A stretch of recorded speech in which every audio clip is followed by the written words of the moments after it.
Why did the office worker bring a ladder to work? Because he wanted to reach the next level in his career, but he just ended up buried in more paperwork. Assalamu alaikum. دا رقم ویډیوګانې به موږ تاسو څنګه جوړو ډېر په اسانۍ سره جوړېږي او ډېر وایرل کېږي په ټیک ټاک په انسټاګرام او په یوټیوب کې او همدارنګه په نورو پلیټفارمونو کې. تاسو اول داسې انسټاګرام ته دغه اکاونټ تاسو ته زه درښیم 140 پوسټونه یې کړي 1 میلیون فالوورز یې پیدا کړي او په میلیون کې ویز راځي. میلیون کې تاسو وګورئ ډېر ښه ویز راځي. دارنګه دا دویم اکاونټ دی 93 پوسټونه یې کړي 2 لکه فالوورز یې پیدا کړي تقریبا او په میلیون کې ویز راځي پرې باندې.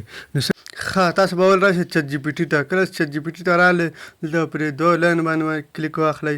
کله چې پرې کلیک واخلئ دلته به یو بل آپشن راشي. دلته پرې مور باندې کلیک واخلئ. دلته به ایپس باندې کلیک واخلئ. کله چې پرې کلیک واخلئ دلته به یو بله صفحه مونږ ته راخلاصه پرې جي پي ټي اس باندې به کلیک واخلئ. کله چې پرې باندې کلیک واخیستو مونږ ته به دلته یو بله صفحه راخلاصه شي بله آپشن راخلاص شي. پرې باندې به کلیک واخلئ. دلته به تاسو ولیکئ څنګه چې زه لیکم دقسې به تاسو ولیکئ. ټاکنګ ابجیکټ دا به تاسو ولیکئ. کله چې دا ولیکړو نو دلته یو آپشن راځي نو په هغې باندې به تاسو کلیک واخلئ. ټاکنګ ابجیکټ به زه ولیکم څنګه چې زه لیکم دقسې به تاسو هم ولیکئ.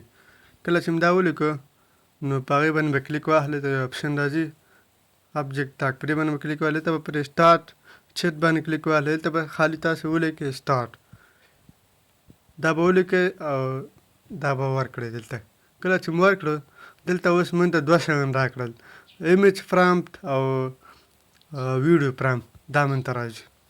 نو دلته د هر قسمه شیانو لپاره موږ ته راکړي دي. تاسو په خپله خوښه هم ورکولی شئ. زه به دلته دا اولنی کاپي کوم د دغه ځای نه دا به کاپي کوم دا ایمیج پرامپټ دا به زه کاپي کړم او رابسم یوټیوب ته. یوټیوب ته چې کله راغلم یوټیوب ته به پرې مثبت باندې کلیک واخلئ. دلته راولئ شارټ ته به راولئ. شارټ ته چې کله راغلی شارټ او دلته یو آپشن راځي دا ستار علامه چې ده دا ستوري په شکل چې دی دا به دلته راځي. دلته په دې ایمیج باندې کلیک واخلئ. ایمیج باندې به دلته کلیک واخلئ. کله چې په دې کلیک واخیسته دلته به همغه پرامپټ چې موږ کاپي کړی دی هغه به دلته پیسټ کړئ. کریټ باندې به کلیک واخلئ او دلته به یو رانه خوښ کړئ هغه به راواخلئ ځان سره څه کړئ هغه به ځان سره ډاونلوډ کړئ په ګالري کې. دلته په دې 3 ټکي باندې کلیک واخلئ به څنګه ډاونلوډو په 3 ټکي باندې به کلیک واخلئ. دلته به یو آپشن راشي سیف ټو ډیوایس پرې باندې به کلیک واخلئ نو دا به ستاسو په ګالري کې دغه شي سیف شي. بیا به راشي چټ جي پي ټي ته او دلته به دغه ویډیو پرامپټ کاپي کړئ. دا به کاپي کړئ. کله چې دا کاپي کړئ بعد دغه نه به همغه چې کریټ ویډیو پټو ټو ویډیو باندې کلیک واخلئ. دلته به عکس راواخلئ او بیا به پیسټ کړئ. دلته پر هغه شی باندې به کلیک واخلئ او دا به څه شي موږ ته به ویډیو تیاره شي. نو ملګرو ګورئ ویډیو تیاره شوه موږ ته. نو په دې طریقه باندې دغسې ویډیوګانې جوړېږي او تاسو کوشش وکړئ چې دا ویډیوګانې جوړې کړئ په یوټیوب او په ټیک ټاک او په انسټاګرام کې ډېر ښه ویز راځي. نو ملګرو دلته تاسو کولی شئ هر قسمه شیان د ځانه یې ورکړئ. مثلا ما کار ولیکو د موټر لپاره هم موږ ته دلته یو آپشن مثلا زه لیکم مون سپوږمۍ په باره کې هم موږ ته شیان راکوي.